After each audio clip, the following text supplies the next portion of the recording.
Welcome to Awakening the Spiritual Mind. My name is Elisabeth Carrio and I am your host.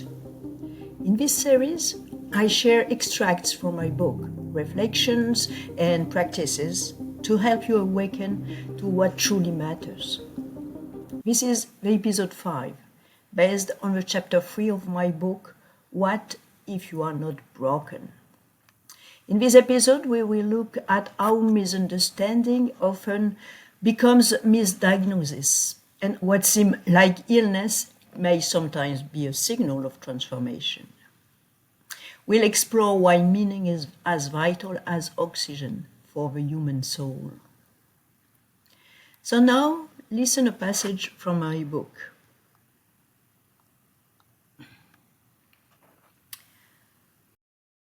Chapter 3. What if you are not broken? When misunderstanding becomes misdiagnosis. In the film Girl, Interrupted, based on real events, a gifted young woman is institutionalized and eventually lobotomized. Her crime, nonconformity. Her emotional depth and intellectual sensitivity were reclassified as symptoms. This is not just cinematic drama. It is part of psychiatry's real and painful history. Throughout the 20th century, children with strong imaginations or high sensitivity were diagnosed with behavioral disorders. Women experiencing grief were labeled hysterical. Veterans with trauma were dismissed as weak.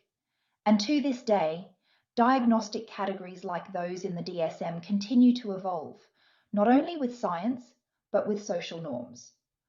The cost of these misdiagnoses is not just academic, it is personal. One wrong label can shape an identity, dictate treatment, and define a life. In an effort to contain chaos, the system sometimes contains people, cutting them off from the very truth trying to emerge within them.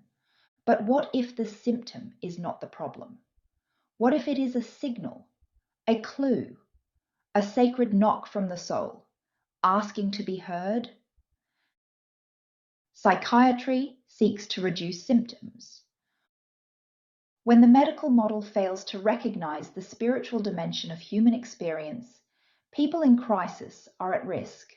They may be misdiagnosed, their transformation mistaken for illness.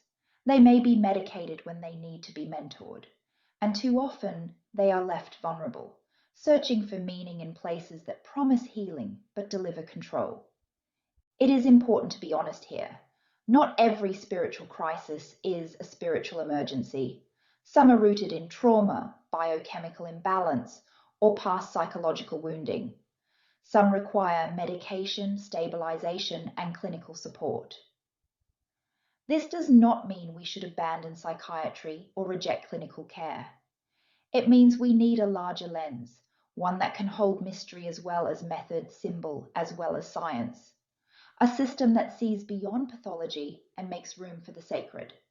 The soul speaks a language that conventional psychiatry does not yet understand, but you can learn to translate it. Part of you, your essence, is not waiting to be fixed. It is waiting to be trusted. What we just heard is not only a story, it's also a mirror of what still happens today. Many people with deep sensitivity, vivid imagination, or powerful questions have been mislabeled. Their intensity is treated as a symptom, their grief as weakness, their search for truth as instability. A wrong diagnosis can shape an identity, dictate treatment, and even define a life. But what if the symptom is not the problem, but the beginning of a passage? Viktor Frankl, who survived the camps during the last World War, reminded us that the will to meaning is the deepest human drive. Gabor Maté, Todd Kashdan, reminds us that well-being is not about comfort, but about moving toward what matters. Together, this voice tells us we are not broken, we are searching. And when psychiatry or psychology forgets the soul, we risk silencing the very signal that is trying to guide us forward. So the question shifts. Not how do we suppress the ache, but what is my pain trying to say? This reframing gives dignity to the struggle. It makes rooms for transformation, even in the middle of confusion. Now I propose you to pause together for a moment. Close your eyes, if you can. Recall a time when you felt misunderstood, when someone labeled you or dismissed your experience. Breathe slowly. Place one hand in your chest and the other hand on your belly. Now ask yourself gently, what part of me was speaking then that others could not hear? Stay with the question without rushing to answer. Then, after this, open your awakening journal or your notebook. Take a few minutes to explore these 3 questions. First question, what pain in my life has been mislabeled or misunderstood? Second question, if my pain was a messenger, what might it be trying to tell me? Third question, what gives me the strength to hold on, even in moments of dissolution? So pause this episode if you like to have more time to write. Let your reflections flow freely.